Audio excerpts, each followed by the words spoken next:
How a flower becomes a fruit.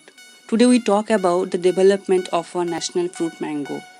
Mango flower is bisexual. Male and female sex organ are in the same flower. The female sex organ consists of three parts: stigma, style, and ovary. In between ovary, ovule is present. Ovule containing one egg and two central nuclei. Actually, the ovule further formed into the seed and the outermost layer of ovary ripen and form the fruit. The male reproductive organ consists of two parts, filament and anther. Anther produce pollen grain. Mature pollen grain is carried out by the wind or by the help of an insect and it's placed into the deep portion of the stigma. The mature pollen grain contains two male gametes and one tube cell.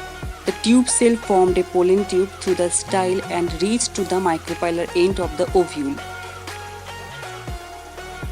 Then one male gamete through the pollen tube enter into the ovule and fertilized the egg and formed a zygote.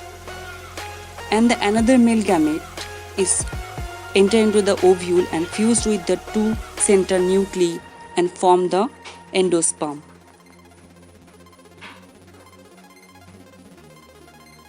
Then the zygote, which further develops into embryo, which is actually a baby plant.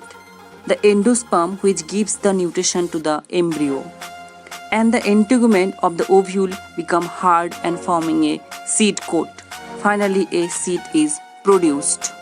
After that, the non-essential part of the flower like calyx and collar falling down and a fruit is formed.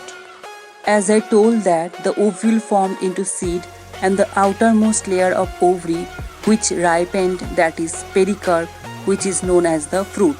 And the pericarp is consist of three layers. The innermost hard woody layer is the endocarp, which made a woody seed covering. The middle layer of pericarp is known as the mesocarp. It is fleshy and juicy part of the pericarp that we basically eat. And the outermost layer of pericarp is the epicarp, or the outer fruit skin, or we call it mango peel. So finally by those process a delicious mango fruit become developed.